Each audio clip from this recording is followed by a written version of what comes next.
Hello guys, welcome back to my channel. So आज मैं आपको स्टडी कराने जा रही हूँ इकोनॉमिक्स का first chapter class 9 the story of village Palampur. Chapter के नाम से ही हमें पता चलता है कि ये पालमपुर की विलेज यानी कि एक गांव है जो पालमपुर, उसकी स्टोरी बताएगा। सबसे पहले हमें 9th में आते ही एक चीज़ का बहुत अच्छी तरीके से ध्यान रखना होता है कि आपको जो है नोट्स से ज़्यादा रिलेट रहना है, नोट्स से रिलेशन रखना है ज़्यादा। ठीक है, चलो स्टार्ट करते हैं। ओवरव्यू क्या है इसका? The purpose of a story. Story का उद्देश्य यानी कि पर्पज़ क्या है कि वो कुछ बेसिक कॉन्सेप्ट्स बताए रिलेटिंग टू प्रोडक्शन। ठीक है, और हाइपोथेटिकल विलेज होता है एक काल्पनिक गांव के बारे में वो बताने जा रहे हैं। तो सबसे पहले क्या है, जैसे कि आप यहाँ पे देख रहे हैं, ये आप देख रहे होंगे यहाँ पे ये फार्मिंग है। ठीक है, फार्मिंग क्या है, वहाँ पे मेन एक्टिविटी है पालमपुर में। Where is several other activities होती हैं वहाँ पे, बट कम होती है स्मॉल स्केल पे। जैसे कि होता है ना कि डेयरी हो गया, ट्रांसपोर्ट हो गया, परचून की दुकानें होगी और मोची, टेलर, इस टाइप्स की स्मॉल स्केल मैन्युफैक्चरिंग बोलते हैं। तो बहुत लिमिटेड थी, बहुत कम थी, मतलब कुछ कुछ लोग कर लेते, लेकिन मेन क्या एक्टिविटी थी वहाँ पे? फार्मिंग।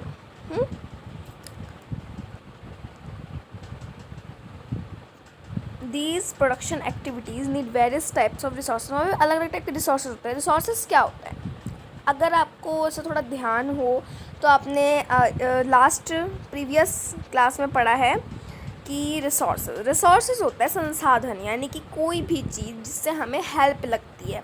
जैसे कि वाटर हो जाता है, मैं थोड़ा सा समझा देती हूँ आपको कि वाटर हो जाता है। वाटर क्या होता है? वाटर होता है संसाधन, यानी कि मैं कह सकती हूँ कि संसाधन मतलब हमारे को हेल्प करने वाली चीज़।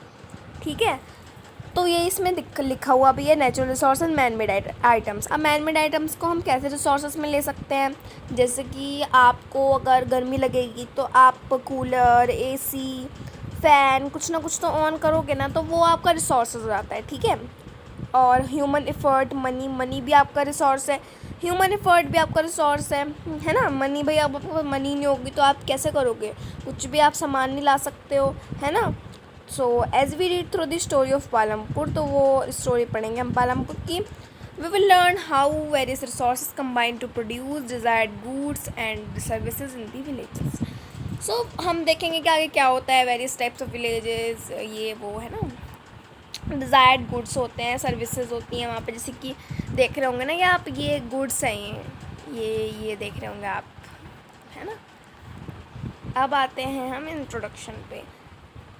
Palampur is well connected neighbouring villages and towns. Palampur जो था बहुत कनेक्टेड था आसपास के विलेजेस से, नेबरिंग विलेजेस और टाउन्स यानी कस्बों से। रायगंज था, वो क्या था? एक बिग विलेज था, बड़ा विलेज था, और वो कितने दूर था? 3 किलोमीटर दूर था पालमपुर से, और सारी रोड कनेक्ट होती थी विलेज की पालमपुर से। ठीक है, रायगंज से। एंड वहाँ पे जो एक नियरेस्ट टाउन था, स्मॉल टाउन, शाहपुर नाम था उसका। Many kinds of transport are visible. सारे ट्रांसपोर्ट विजिबल होते थे। स्टार्टिंग में बलक कार्स, टोंगाज, बुगीज़, है ना, ऐसे। और ये होते थे tongas, wooden cart drawn by buffaloes loaded with jaggery. Jaggery क्या होता है? जैगरी ये ब्रैकेट में लिखा हुआ है, जैगरी होता है गुड़।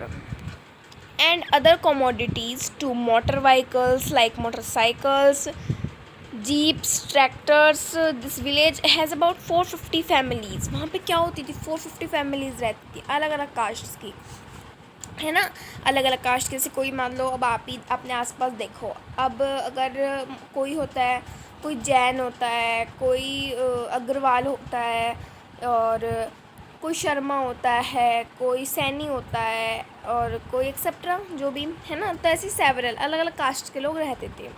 तो 80 अपर कास्ट फैमिलीज़ थी, उनकी मेजॉरिटी लैंड थी, मतलब वहाँ पे उनकी बहुत ज़्यादा लैंड थी। उनके हाउसेस भी बहुत बड़े थे, ब्रिक से बने होते थे। तो आप सोच रहे होंगे भाई मेरे भी हाउस ब्रिक से बने, इसमें क्यों लिखा है स्पेशली ब्रिक?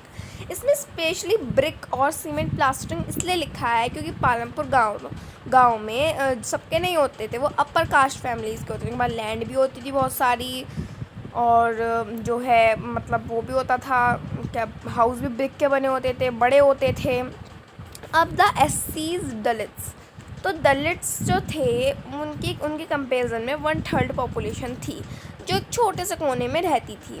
उनके बहुत छोटे हाउसेस थे और वो किससे बने होते थे, मड एंड स्ट्रॉ। अब आप सोचोगे मड एंड स्ट्रॉ क्या होता है, मड एंड स्ट्रॉ होता है मिट्टी और भूसे से, ठीक है। Most of the houses have, ठीक है, most of the houses have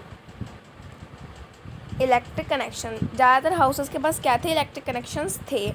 electricity powers all the tube wells, तो उनके पास ज़्यादातर इलेक्ट्रिक कनेक्शन थे ही, है ना। तो जो इसमें है ना वेल डेवलप्ड विलेज था, जैसे कि आपने पहले पढ़ा है, ये रहा वो एक वेल डेवलप्ड गांव है, वेल डेवलप्ड विलेज है वो, है ना। वेल डेवलप्ड मतलब होता है कि जो डेवलप्ड हो। सो वहाँ पे क्या था, वहाँ पे छोटे छोटे बिजनेस होते थे, ट्यूबवेल्स भी इलेक्ट्रिसिटी की उससे चलती थी, है ना। और एक हाई स्कूल था और एक प्राइमरी हेल्थ सेंटर था, यानी कि एक हॉस्पिटल था, एंड एक प्राइवेट डिस्पेंसरी जहाँ मरीजों को जो है ट्रीट किया जाता था, इलाज किया जाता था।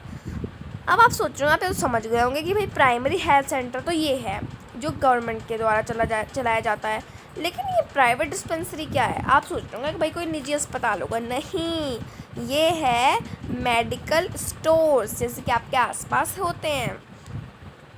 तो डिस्क्रिप्शन क्या है, जैसे कि मैंने आपको देखो यहाँ पे बताया था पहले कि वो वेल डेवलप्ड वो है विलेज है। तो डिस्क्रिप्शन में क्या लिखा है कि फेयरली वेल डेवलप्ड विलेज है, सिस्टम ऑफ रोड्स हैं, ट्रांसपोर्ट भी है, इलेक्ट्रिसिटी है, इरिगेशन है, स्कूल है, हेल्थ सेंटर है, कुछ भी ऐसा नहीं है जो उस विलेज में नहीं हो, ठीक है ना। The story of Palampur and imaginary village, देखिए ये इमेजिनरी विलेज आप देख रहे होंगे, है ना। और ये जो हमने पहले पढ़ा था हाइपोथेटिकल, कहाँ है, ये रहा हाइपोथेटिकल। तो इसका और इसका मतलब सेम ही है, उसका मतलब ये इमेजिन था, उन्होंने 2 बार बताया हुआ है कि ये कोई रियल विलेज नहीं है, ये ओनली टू ओनली क्या है, इमेजिनरी विलेज है। सो वहाँ पे डिफरेंट टाइप ऑफ प्रोडक्शन होते हैं विलेज में, ना। इन विलेजेस अक्रॉस इंडिया जितने भी विलेजेस हैं इंडिया में, वहाँ पे फार्मिंग ही मेन प्रोडक्शन एक्टिविटी है, अदर प्रोडक्शन एक्टिविटीज़ से refer to as non farm activities कहते हैं उन्हें। जैसे कि मैंने आपको बताया था कि शॉपकीपिंग, ट्रांसपोर्ट, यानी कि बस चलाना हो जाते हैं, तो यही सब कुछ है ना। तो अब हम पढ़ेंगे general things about production. So इसका जो है अब हम organization of production next part में पढ़ेंगे। सो प्लीज़ मेरे चैनल को लाइक, सब्सक्राइब एंड शेयर कर देना प्लीज़।